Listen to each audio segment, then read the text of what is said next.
Sunrise, a love story of forever, a heart-touching story inspired by the photo. Part 1. Full, long, emotional narrative. The sun dipped low on the horizon, melting softly into gold, the same way it had done hundreds of times before, but on this evening, the light seemed gentler, almost nostalgic, as if it, too, remembered something precious. Evelyn stood in the middle of the meadow, the warm breeze gently brushing her silver hair behind her shoulders.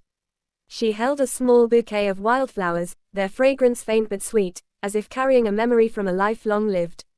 And when Harold finally reached her, breath soft, steps slow yet steady, she turned to him with a smile, the same smile that had once made a young man forget the entire world. They gazed at each other quietly, their faces lined with years, their hands carrying the softness and scars of a shared lifetime. And yet, in that golden moment, they looked at each other the way young lovers look, with wonder, with tenderness, and with the kind of belonging that only decades of love can create. "Do you remember," Harold whispered, brushing his thumb across her hand, "the first time we stood in a field like this?" Evelyn laughed, her voice as soft as the fading sunlight. "How can I forget? You were so nervous you crushed half the flowers before even giving them to me." "And you still said yes," he replied, his eyes shining. "I said yes," she said slowly, "because even then, I knew. There were things words didn't need to explain. The way she leaned into him. The way he held her.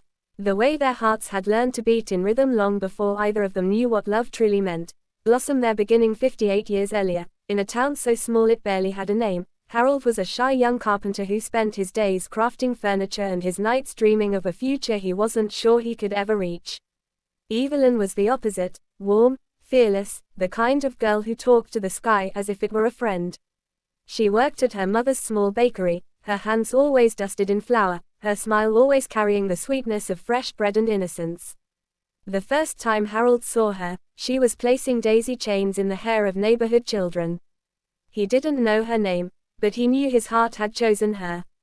Weeks passed before he found the courage to speak. And when he finally approached, holding a bunch of wildflowers so nervous his palms nearly shook, Evelyn looked at him like he was the only person in the world. "I've seen you around," she said softly. "You carve things, don't you?" I try," he stammered. She smiled. "Then try carving space for me." That was it. That was the beginning. No fireworks, no dramatic declarations, just a sentence spoken under the afternoon sky by a girl who believed in him when he barely believed in himself. Sun behind rain cloud, their struggles. Love, no matter how beautiful, was never simple. Harold worked long hours, saving every penny with the dream of building a small home, a place that would belong only to the two of them. Evelyn stood beside him the whole time, helping her mother in the bakery, waking before sunrise, falling asleep long after the world had grown quiet. The dates were simple, walks by the river, shared bread and tea, hands clasped beneath the open sky. But the dreams were big. Their first major hardship came when Evelyn's mother fell ill. The bakery struggled, and for the first time, fear crept into their lives. There were nights when Evelyn cried quietly, thinking Harold didn't hear.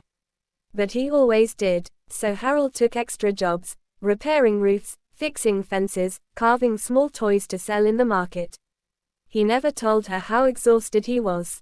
He never complained. When Evelyn found out, she held his face between her palms and whispered, "Why do you work so hard for me?" "Because," he said, voice trembling, "you're the